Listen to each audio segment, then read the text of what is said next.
Aside from a few tentative signs here or there, little has changed on the streets of Havana since Cuba and the United States announced that they would restore diplomatic ties after a break of 53 years.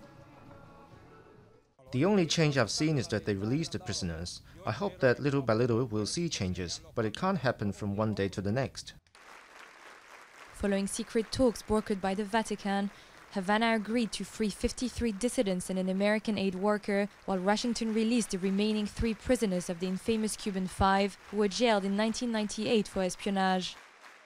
The two countries are also to begin talks to end the U.S. trade embargo imposed in 1962 and to take Cuba off Washington's list of countries sponsoring terrorism.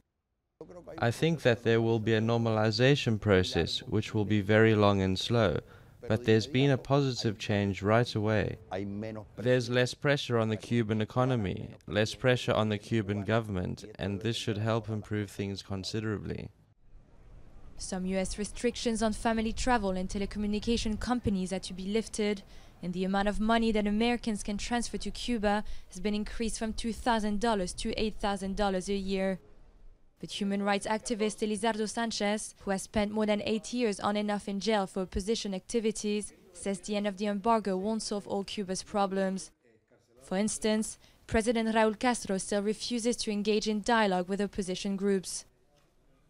I don't think there will be an immediate effect, particularly when it comes to civil and political rights here. I think the situation will continue to be the same because for it to improve, we need reforms, and the Cuban government doesn't want to make those reforms.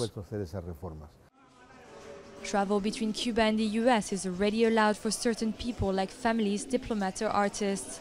But the tourism ministry believes lifting the embargo could bring 1 million more visitors to the island every year. And curiosity already seems to be surging. It's the second time Robert Penta has traveled to Cuba on an art license in 2 months. We'll come back as often as we can, right, to learn as much as we can, because we think things are changing and are going to change very, very quickly. And so we want to really learn and see as much as we can before it all changes. But there's a caveat. President Obama can't repeal the laws enforcing the embargo without action by Congress. With many lawmakers in the Republican-dominated House strongly opposing the changes, it might still be some time before Cuba comes in from the cold.